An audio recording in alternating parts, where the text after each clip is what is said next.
ler um artigo como esse, que saiu na Folha de São Paulo nesse sábado, é, para quem conhece, né, a desigualdade e a pobreza do Brasil, estou falando de mim não, estou falando para qualquer pessoa, é assim, é algo asqueroso, é nojento, dá náuseas. Eu lembro, a gente tem um grupo aqui do ICL, né, dos apresentadores, apresentadoras, da produção, da redação, e de manhã chegou isso aqui no grupo. Minha primeira reação foi o seguinte: li e não estou conseguindo tomar café da manhã. Estou com vontade de vomitar, me perdoe a palavra. Dá náuseas. Dá náuseas ler um artigo como esse. E como comentar um artigo como esse só em meia hora? Eu precisaria de algumas horas para poder comentar tantos absurdos, tantas incorreções, tantas perversidades destiladas num artigo, num só artigo, como esse escrito pelo João Camargo. João Camargo, que é presidente do conselho na CNN, não sai aqui para não queimar o filme da CNN, a CNN não deve deixar aparecer, CNN que já tem sofrido com os números de audiência, não consegue se encontrar ali, é simplesmente um negócio. E um negócio que fez uma aposta no bolsonarismo, no final do governo Bolsonaro, e, de repente, teve que trocar a roda com o carro andando e está tentando se achar ainda enquanto os índices de audiência despencam. Com medo disso prejudicar ainda mais, devem ter pedido, pelo amor de Deus, não coloca a CNN, mas a gente já avisa para vocês, é o presidente lá do Conselho. Mas é também presidente do Conselho da Esfera Brasil, João Camargo. O que é Esfera Brasil? Esfera Brasil é como se fosse aquele grupo LIDE do João Dória, só que o B, o genérico. Ele é como se fosse o João Camargo, o João Dória bizarro. Se lembra do super-homem bizarro? Não tinha o mundo bizarro, que era aquele o super-herói que vivia no mundo paralelo? Então, ele é o João Dória bizarro. E esse grupo Esfera, ele é o LIDE, que é aquele grupo do Dória, é o LIDE B. O que é o LIDE? O que é o grupo Esfera? Eles vão dizer, se vocês perguntarem, que é um grupo de network, é um grupo das pessoas para apresentar pessoas, para poder desenvolver negócios, e vão dizer também que é um think tank. Os nomes são em inglês, assim, network e think tank, ou seja, um lugar para se produzir, né, conhecimento, se produzir ideias para um país melhor. O que é, na verdade, o LIDE e o Grupo Esfera Brasil? São grupos de lobby. São grupos de lobby. São grupos onde as pessoas mais ricas do Brasil se reúnem para fazer lobby. Se reúnem para fazer encontros, seminários, onde são convidados quem para palestrar? Ministros da Suprema Corte, são convidados para palestrar governadores, são convidados para palestrar ministros de Estado, e não somente da Suprema Corte, ministros do Poder Executivo, presidentes da República. LIDE e Grupo Esfera são grupos de lobby. É importante a gente dizer com todas as letras. O artigo já começa mal. Ser rico não é pecado. E talvez Freud explique porque ele já começa assim se defendendo. Então vamos lá corrigir desde o começo.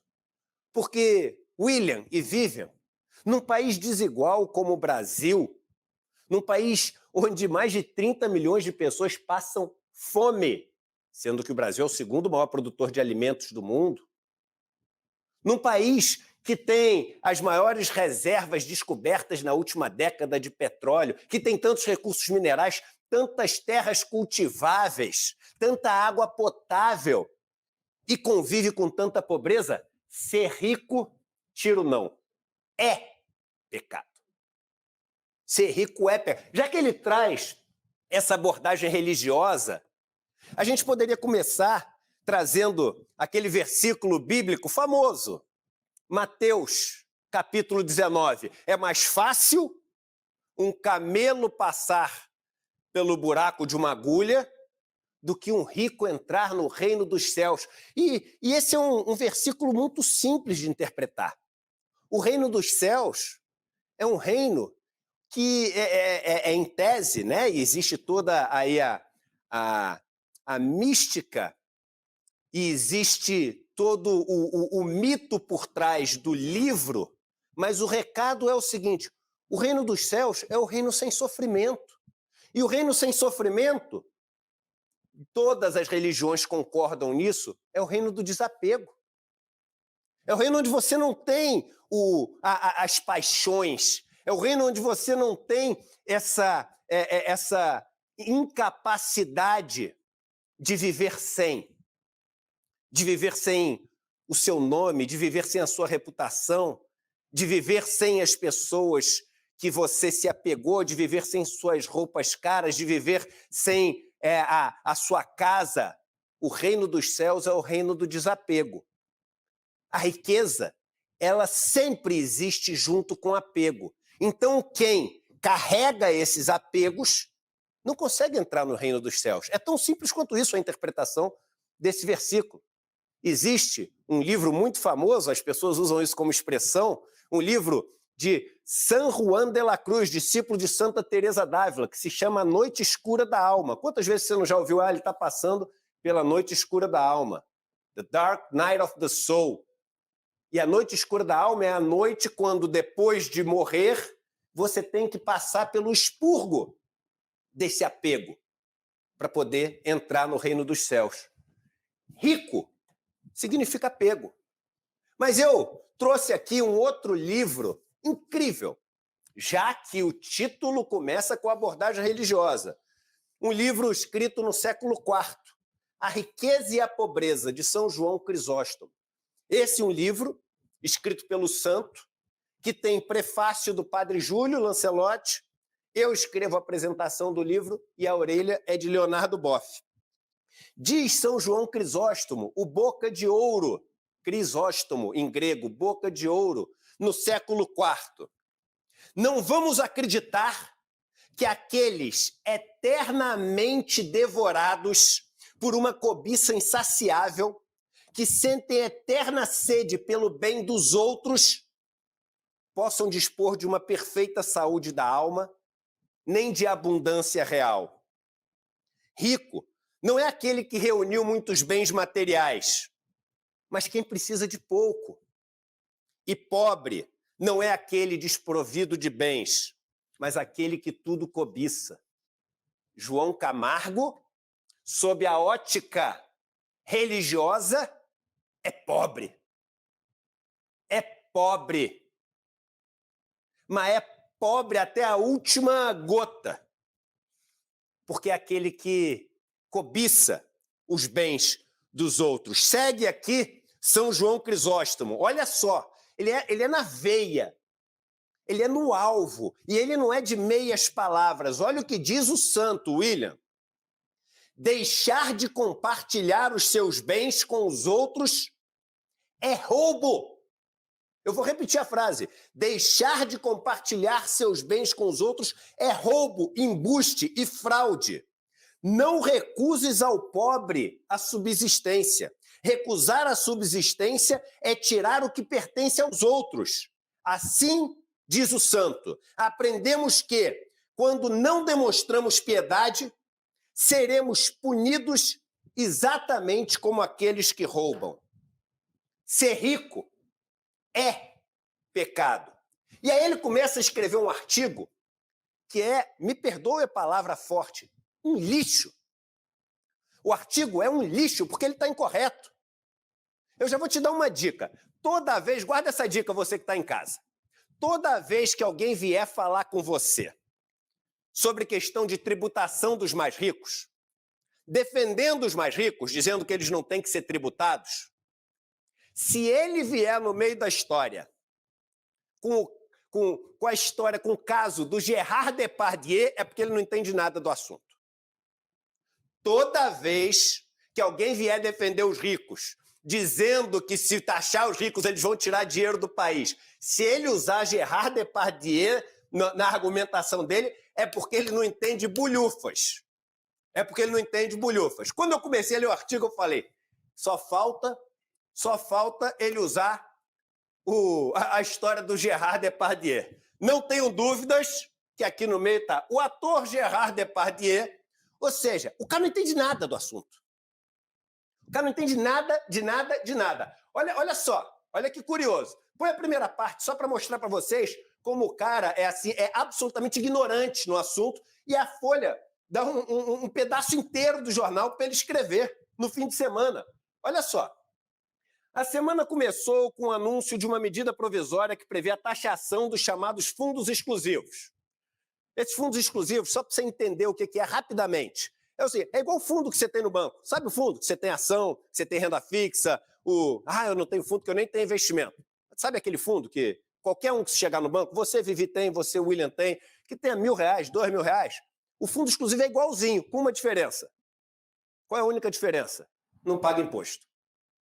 Só paga imposto quando resgatar, mas aí o cara dá um jeito para nunca resgatar, usar o dinheiro dentro do fundo, abre outras empresas dentro para ficar usando dentro das empresas e não ir pagando imposto enquanto ele vai empurrando com a barriga. É igual o fundo que o pobre tem, que a classe média tem, até que o rico, mas não muito rico, tem. A única diferença é que ele não paga imposto. E essa medida é uma medida que foi feita só para quem é muito rico, pagar a mesma coisa sobre o lucro. Presta atenção no que eu vou dizer para tu ver como o cara é ignorante. A medida foi para as pessoas que têm esses fundos exclusivos pagarem o imposto sobre o lucro. Ele continua. Provisória que prevê a taxação dos chamados fundos exclusivos. E com um projeto de lei já enviado ao Congresso que cria uma tributação anual sobre rendimentos de aplicações. Ele mesmo diz. Em offshore. Offshore é aquele negócio que tem dinheiro lá fora do país. Muitas vezes não é declarado, o dinheiro que ninguém sabe a origem. Tipo aquele que o Paulo Guedes tinha, 10 milhões de dólares, escondido, que não disse para ninguém. É tipo isso, tá? A gente tinha ministro que escondia dinheiro offshore e a gente tem ministro que taxa dinheiro offshore. Uma escolha muito difícil. Mas vamos lá. Ambas as medidas têm o objetivo declarado de combater desigualdades e aumentar receitas do governo. Mas será que a taxação dos super ricos funciona na prática? Ele continua. A julgar pela experiência internacional, sobretudo a da Europa, onde essa agenda avançou como em nenhuma outra parte do mundo, a resposta é não. Tanto que nações como Alemanha, Holanda, Itália, Irlanda, Dinamarca e Áustria, para citar algumas, revogaram recentemente seus impostos sobre riqueza líquida. O cara é tão... Eu não estou querendo usar a palavra, mas o cara é tão ignorante que ele escreve aqui em cima que foi feita uma medida sobre rendimentos e compara com uma medida sobre taxação de riqueza, patrimônio. São duas coisas completamente diferentes. Uma coisa é taxar o que o cara ganha, a outra coisa é taxar o que o cara tem. Aí o cara pega e fala, poxa, o Brasil vai taxar o que os caras ganham. Quer taxar igual todo mundo. É só não deixar o cara sonegar o dinheiro, o imposto sobre o que ele ganha. Mas ele pega e fala, olha só o que os outros países fazem. E fala de outra coisa completamente diferente. Esse cara não sabe do que ele está falando. Ele está aqui cumprindo o papel de presidente do grupo de lobistas. Qual é o papel? Bajular rico. Isso aqui é bajular rico sem saber do que está falando. O cara compara taxação sobre renda com taxação sobre riqueza. Alhos com bugalhos. Mas eu digo mais. Essa taxação, que ele confunde porque não sabe o que está falando, essa taxação só deixou de existir nesses países, não é porque não deu certo. Deixou de existir nesses países porque o que foi forte nesses países? O lobby foi forte nesses países. Qual país que ainda taxa? Noruega. Noruega, você sabe que é um caos da Noruega a desigualdade, né? Noruega é um horror. Você anda na rua, é assim... Todo mundo pedindo dinheiro, tendas no meio da rua. Noruega é um caos, né? Suíça também, né? Na verdade, os países que taxavam riqueza deixaram de taxar porque o lobby de pessoas como João Camargo lá foi grande. E o que está acontecendo com a desigualdade nesses países? O que está acontecendo com a desigualdade na França, irmão? O que está acontecendo com o sistema de aposentadoria na França? Quem conhece os coletes amarelos? Quem sabe o caos que tomou conta das ruas de Paris por conta da desigualdade que não para de crescer? A desigualdade só diminuiu no mundo nos 2 últimos anos em alguns países porque a pandemia obrigou o que a acontecer? Investimento público. A pandemia obrigou o investimento público a acontecer. O único motivo pelo qual a desigualdade diminuiu um pouco em alguns países, inclusive no Brasil, por causa de auxílios emergenciais que vários países tiveram que oferecer aos seus cidadãos e cidadãs. Então, primeiro, ele compara uma coisa com outra completamente diferente, e essa que ele dá o argumento, essa aqui também deveríamos lutar para que existisse, porque o patrimônio no Brasil de quem é rico foi construído com uma renda que não foi tributada. Então você tem que ir atrás do patrimônio, sim. No Brasil, William, meu amigo, em 5 anos, o seu dinheiro dobra sem você fazer nada. Não tem nenhum outro país do mundo que isso acontece, pelo menos não com o ganho real, acima da inflação que existe no Brasil. Nenhum outro país do mundo. Irmão, isso é riqueza, isso é patrimônio, isso é o quanto o cara tem guardado no banco. Não tem que taxar no Brasil só renda, não, que é a parte de cima. Tem que taxar riqueza, que é a parte de baixo. Por fim, você não compara Brasil e França. Na França o cara ganha 1, 2, 3% no dinheiro dele aplicado por ano. No Brasil ganha 13, 14, 15%. Se você na França cobra 0,5% ao ano de imposto sobre patrimônio, você está levando embora metade do que o cara ganha. No Brasil, se você cobra 0,5%, você não está levando nem 5% dos ganhos. É absolutamente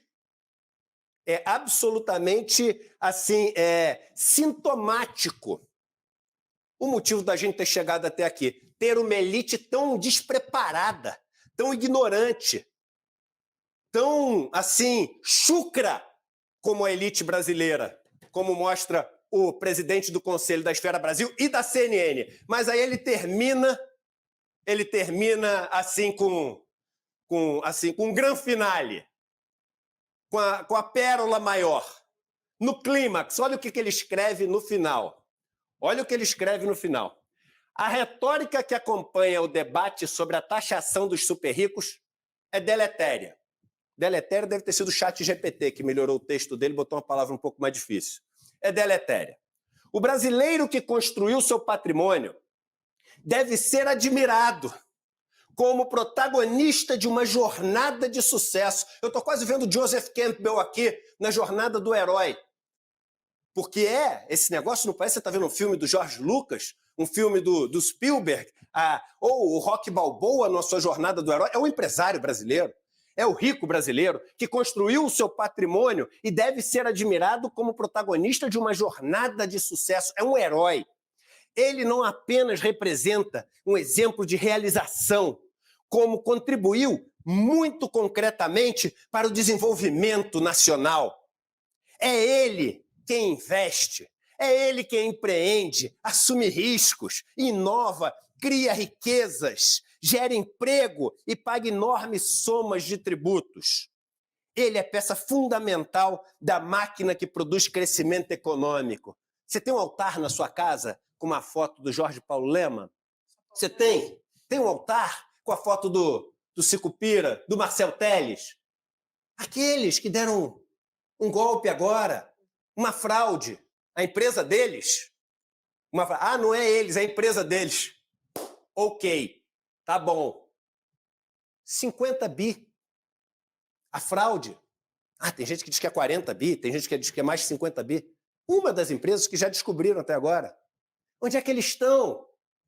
Eles estão aqui no Brasil lutando por esse país melhor? Não! Eles estão em Mônaco, estão nos Estados Unidos, estão jogando tênis, estão passeando de iates. Irmão, o empresário brasileiro não é esse empresário. O empresário brasileiro não toma risco. Já tomou alguns no passado. Hoje, empresário brasileiro toma risco onde? Empresário brasileiro deixa o Estado construir empresa para depois, na privatização, comprar a preço de banana. Empresário brasileiro toca a tua empresa fazendo o que quer, porque sabe que quando o bicho pegar, ele pede ajuda para o governo, como os bancos já fizeram várias vezes, como o setor elétrico acabou de fazer no Amapá. Empresário brasileiro não toma risco como fora do país, porque tem subsídios bilionários sem ter que apresentar resultados para os seus trabalhadores e para as suas comunidades com os subsídios que receberam em tributos. Empresário brasileiro vive corrompendo o que é público e depois põe a culpa nos políticos, que são todos iguais. Quem é que toma risco? A gente falou sobre isso semana passada aqui. Quem toma risco de verdade no Brasil? O cara que é um herdeiro de bilhão, que é cheio de esquema com os que estão no poder público. Quem que toma risco no Brasil? O cara que pode ficar com dinheiro no banco, dobrando a cada 5 anos, bancado pelos impostos indiretos dos mais pobres, imposto sobre consumo. Quem que toma risco no Brasil? Aquele que tem a polícia na porta da sua casa para defender o seu patrimônio, para defender a sua vida, enquanto os outros são perseguidos por essa mesma polícia. Quem que toma risco no Brasil? Aquele que pode tentar 10 vezes um negócio até ele dar certo? Ou quem toma risco no Brasil é aquele, meu irmão, que trabalha uma vida inteira acordando às 4 da manhã e dormir às 11 da noite e morre sem um centavo guardado, morre com dívida. Quem que toma risco no Brasil? Aquele que tem que trabalhar sem a segurança que deveria ter, porque trabalha no país que tem o maior índice de acidentes de trabalho do mundo. Quem que toma risco no país? Aquele que tem que ficar longe do companheiro, companheira, dos filhos, durante toda uma vida, para conseguir viver sem dignidade e sem nada guardado na despensa. Quem que toma risco no Brasil? Aquele que sai de manhã para ir trabalhar e não sabe se nem ele, nem os filhos vão voltar vivos para casa. Ah, gera emprego. Gera emprego nada. Quem trabalha para ele que gera riqueza para ele. Você acha que o dono de uma... eu sou dono de uma empreiteira, eu gero 10 mil empregos. Você explora 10 mil trabalhadores, pagando R$ 1.500 por mês, R$ 2.000 por mês. Você não gera. Transforma numa cooperativa. Sai você, o coronel manda-chuva, herdeiro, que acha que organiza estrategicamente a empresa. Sai você, deixa na mão dos trabalhadores para ver se ela não voa. Você não toma risco e você não gera emprego. Você, agora estou falando pessoalmente, João Camargo, sabe o que você faz? Você passa vergonha. Você passa vergonha. Veja que antes, e aí eu vou finalizando, veja que antes do governo, olha o que eu vou falar para vocês, porque isso é muito sério. Isso é muito sério e vocês não vão acreditar, vocês vão achar que é mentira. Antes do governo vir com essa medida para taxar os fundos exclusivos, e eu vou repetir quantas vezes for necessário, taxar os fundos exclusivos dos mais ricos significa simplesmente fazer os fundos dos ultra ricos pagarem o mesmo imposto que você que está nos assistindo paga. É só isso. É só isso. Ou seja, não deixar o cara não pagar os impostos que você paga. É só isso. Antes do governo fazer isso, o pessoal falou, se fizer isso, vai todo mundo tirar o dinheiro do Brasil. Lembra do Gerard Depardieu? Né? Falou Gerard Depardieu, tu sabe que o cara não entende nada. Tá? É a dica. O cara começou a falar, guarda, fica com você. Se o cara falar Gerard Depardieu, tu dá um sorrisinho. Fala assim, já vi que tu não entende nada. Por quê? Porque tu puxou o trunfo Gerard Depardieu. Mas vamos lá. Antes do cara fazer isso, a Ambima, que é a Associação dos Bancos e Corretores do Brasil, soltou uma informação dizendo que já na expectativa disso acontecer, tinha tido um resgate, as pessoas estavam tirando dinheiro dos fundos e tirando dinheiro do país e tinha começado aquela onda que eles tinham projetado, o caos que eles tinham projetado. Como se alguém fosse tirar dinheiro do país. De Luca, o cara ganha 14% ao ano aqui no Brasil. 14% ao ano, a inflação é 4%. Vai levar para onde? Vai levar para onde, irmão? Vai levar para onde? Não tem lugar nenhum para levar. Ninguém vai tirar dinheiro daqui, não. Aqui é o paraíso desses bandos de faz nada, lobista. É o paraíso dessa turma, sempre foi. É o paraíso de herdeiro, é o paraíso do senhor da Casa Grande, entendeu? Do senhor de escravos. O Brasil é o paraíso dessa turma. Ninguém vai tirar dinheiro. Mas aí vem a Ambima com um dado. Que saíram 70 bilhões de reais logo antes de aprovar a medida, tocando o terror. Aí aprova a medida. Meu irmão, minha irmã, qual a notícia que sai em seguida? Põe na tela. Nota à imprensa. Olha isso. 30 de agosto. Nota à imprensa. Dados de fundos fechados. A Ambima enviou dados incorretos sobre a captação líquida dos fundos fechados em 2023. Informamos que esse segmento registrou captação líquida de 13,7 bilhões e não 71,4 bilhões de resgate líquidos, como informado equivocadamente. Os caras disseram, eu li no tempo errado esse parágrafo, também porque está mal escrito, mas os caras disseram que tinha saído 71 bilhões de reais. Ou seja, estava acontecendo o caos. Eles estavam tirando dinheiro. Como é que vocês vão passar essa medida? Só que os 71 bilhões de reais que eles falaram que tinha saído era incorreto, irmão. Na verdade, tinham entrado 13,7 bilhões. Não se tratou de um erro metodológico, de captura ou de consolidação de dados. A falha ocorreu ao copiar números incorretos e encaminhá-los por engano. Tu já viu uma barbaridade tão grande na tua vida? Talvez o dado mais importante que a Ambima tinha que passar, na semana onde estava se decidindo algo que se luta há décadas no Brasil para ter o mínimo de justiça tributária, o mínimo, e os caras dizem que mandaram um valor de 71,4 bilhões de resgate ao invés de 13,7 bilhões de entrada, porque teve um erro ao copiar números incorretos. Esse país é uma palhaçada.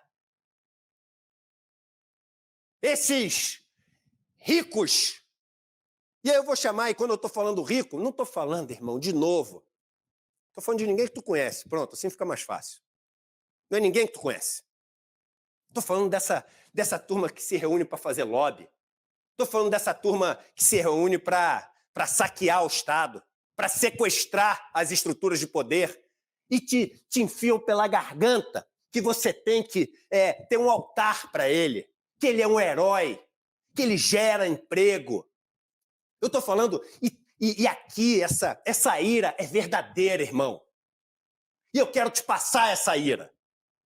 Eu quero te passar essa ira, porque essa ira, irmão, é revolucionária, é transformadora. Essa ira é transformadora. Ah, porque a gente paga taxas altas no Brasil. Sabe quanto era a taxa nos Estados Unidos? Logo antes dos Estados Unidos darem o salto de crescimento que eles deram, ali no início da segunda metade do século passado, põe aqui, porque o Robert Reich, que foi secretário do governo Clinton, secretário do Trabalho, você nunca imaginou isso na tua vida? Você nunca imaginou. Sabe a alíquota de imposto de renda, que é 27,5%, a alíquota mais alta, não é isso? Sabe quanto que era nos Estados Unidos, no pós-guerra? Aqui, ó, 90%, foi para 84%, 1960, 91%. A alíquota máxima de imposto de renda nos Estados Unidos era 91%. Sabe quanto que era na Inglaterra? 94%. 94%. O salto que Estados Unidos, Inglaterra e os países europeus deram em termos de conquistas para o bem-estar da sua população aconteceram nessas épocas. no período pós-guerra, onde você teve distribuição. E aí o lobby de João Camargos da vida fez esse negócio, hoje, cair para 35%. E não é por acaso que é exatamente quando isso acontece, a desigualdade explode, e o que nasce? Um Trump. O Trump é filho daquilo também, mas o Trump é filho desse processo. O Trump é filho desse processo de você deixar de redistribuir riqueza para você acumular e criar essas estruturas que vão massacrando quem é trabalhador. João Camargo,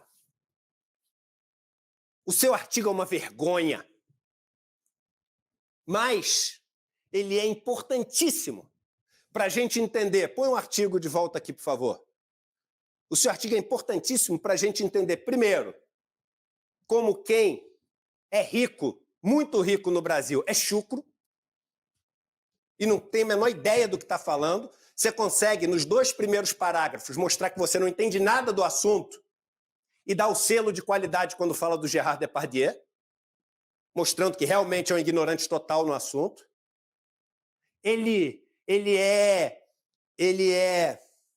um assinte mesmo, ele é uma provocação perversa, quando no final ele chama as pessoas para endeusar os seus algozes. Então ele é além de um artigo que mostra toda a ignorância que você tem sobre esse assunto, mostra toda a maldade que você tem. E eu te digo, irmão, eu termino repetindo, dizendo o seguinte: não vamos acreditar que aqueles eternamente devorados por uma cobiça insaciável, que sentem eterna sede pelos bens dos outros, possam dispor de uma perfeita saúde da alma, nem de uma abundância real. Meu irmão, tua alma está doente. Tua alma está doente. A alma dos muito ricos no Brasil, ela é doente. Ela é perversa. Ela é malvada. E já diria Padre Júlio Lancelotti, um ato de amor ao tirano é tirar dele o poder de ser tirano. É arrancar essas pessoas do comando das estruturas onde elas estão, para construir com pessoas que saibam mais, que amem mais, uma sociedade diferente. Um artigo para guardar para sempre e entender como chegamos até aqui.